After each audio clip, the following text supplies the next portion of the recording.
Welcome to Jesus kitchen. Hi friends, நம்ம இன்னைக்கு 10 நிமிஷத்துலேயே ஒரு சூப்பர் டேஸ்ட்டில் நல்ல ஹெல்த்தியான ஒரு காரக்குழம்பு தாங்க செய்ய போகிறோம்.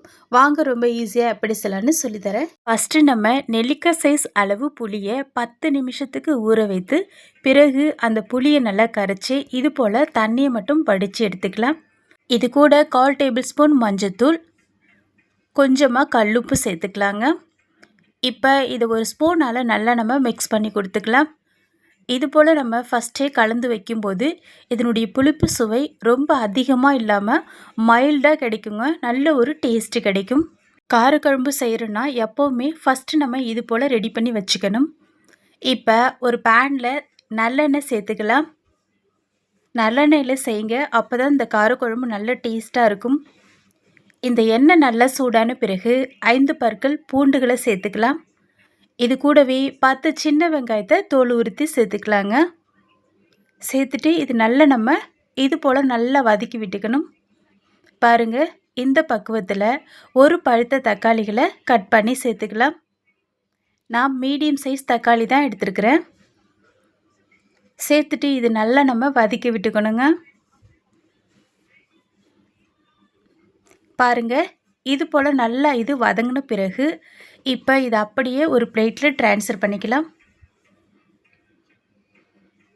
இது நல்லா ஆறின பிறகு இது போல் ஒரு மிக்ஸி ஜாரில் சேர்த்துட்டு இதை நல்லா நம்ம ஃபைனாக கிரைண்ட் பண்ணிக்கலாம். தண்ணி சேர்க்காமல் அரைச்சிக்கணுங்க. பாருங்கள், இது போல் பேஸ்ட்டு போல் அரைச்சிக்கணும். இது இருக்கட்டும். இப்போ அந்த வெங்காய தக்காளி வதக்கின பேன்லேயே எண்ணெய் இருக்கும். அந்த எண்ணெயிலே இந்த கத்திரிக்காய்களை இது போல் கட் பண்ணி நம்ம சேர்த்துக்கலாம். இந்த கத்திரிக்காயில் நல்லா இடையில கீனி விட்டு சேர்த்துக்கோங்க.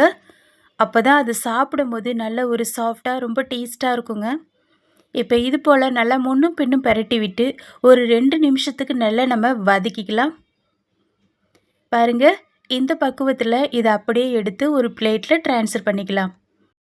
இப்போ அதே கடாயில் எண்ணெய் சூடான பிறகு 1/4 ஸ்பூன் வெந்தயம், 1/4 ஸ்பூன் சீரகம், ஒரு 5-6 மிளகு சேர்த்துட்டு இதை நல்லா நம்ம பொரிய விட்டுக்கலாம். இது கூடவே 6 பூண்டுகளை தோல் உரித்து இது போல் சேர்த்துக்கலாங்க. ஒரு கொத்து கருவேப்பிலை இலைகளையும் சேர்த்துக்கலாம்.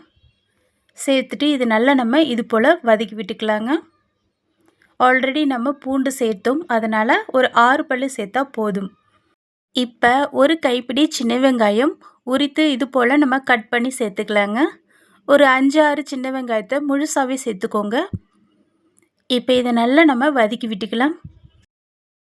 இது நம்ம நல்லா கண்ணாடி பக்கம் வரும் வரை நல்லா வதக்கி விட்டுக்கணுங்க. மேலே பார்க்க நல்லா பளபளன்னு இருக்கும், அதுதான். இப்போ இந்த பக்குவத்தில் ஒரு பழுத்த தக்காளியை நம்ம கட் பண்ணி சேர்த்துக்கலாம். ஃபஸ்ட்டு நம்ம ஒரு தக்காளி சேர்த்துருக்குறோம்.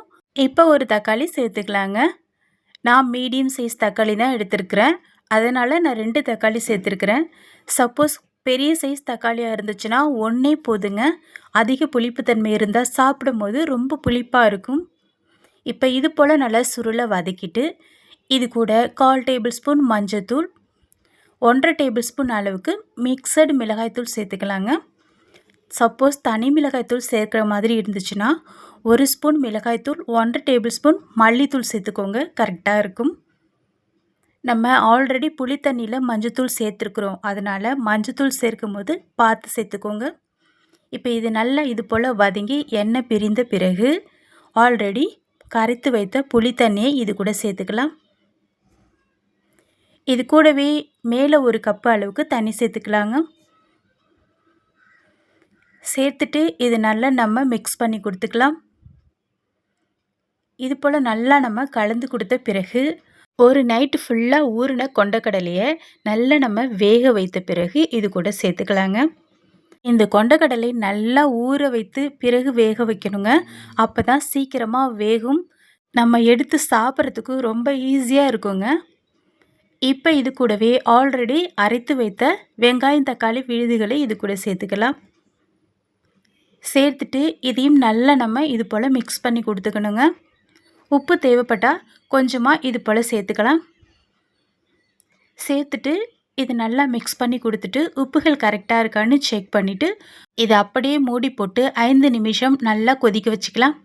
இப்போ பார்க்கலாங்க.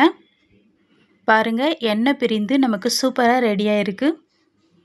இப்போ இதை அப்படியே ஒரு முறை மிக்ஸ் பண்ணி கொடுத்துட்டு ஆல்ரெடி எண்ணெயில் வதக்கின கத்திரிக்காய்களை இது போல் சேர்த்துக்கலாம். ஆல்ரெடி இந்த கத்திரிக்காய்களை நம்ம எண்ணெயில் நல்லா வதக்கி தான் வச்சுருக்கோம். அந்த எண்ணெயிலே நமக்கு பாதி பக்கம் வெந்துடுச்சுங்க.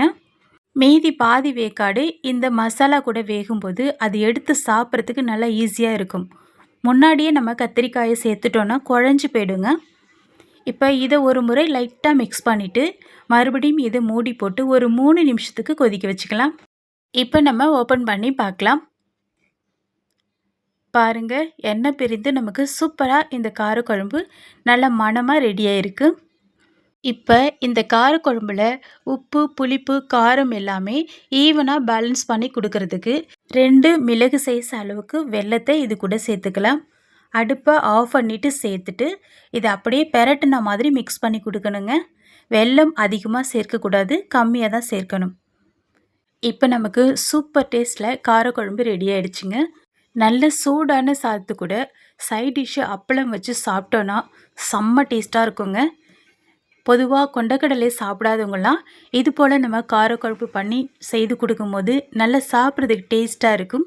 ரொம்ப விருப்பமாக சாப்பிடுவாங்க. அதே போல் சாதமும் நிறைய சாப்பிட மாட்டாங்கங்க. இந்த கொண்டக்கடலையில் நிறையா சாப்பிடும்போது சாதம் நம்ம கம்மி பண்ணிவிடுவோம். உடம்புக்கு ரொம்ப நல்லதுங்க. மிஸ் பண்ணாமல் இதே போல் ட்ரை பண்ணி பாருங்கள். இது போல் இன்னும் நிறைய வீடியோக்கள் பார்க்குறதுக்கு என்னுடைய லிங்க்கை ஓப்பன் பண்ணி செக் பண்ணி பாருங்கள். இதுவரை என்னுடைய வீடியோவை பொறுமையாக வாட்ச் பண்ணி சப்ஸ்கிரைப் பண்ணி சப்போர்ட் பண்ண உங்களுக்கு ரொம்ப தேங்க்ஸுங்க. இப்போ வீடியோ பார்த்துட்டு இருக்கிறவங்க சப்ஸ்கிரைப் பண்ணாமல் இருந்தால் சப்ஸ்கிரைப் பண்ணி பெல் பட்டனை கிளிக் பண்ணி ஆல் கொடுத்துக்கோங்க. Okay friends, thank you. நெக்ஸ்ட் வீடியோவில் பார்க்கலாம். பாய்.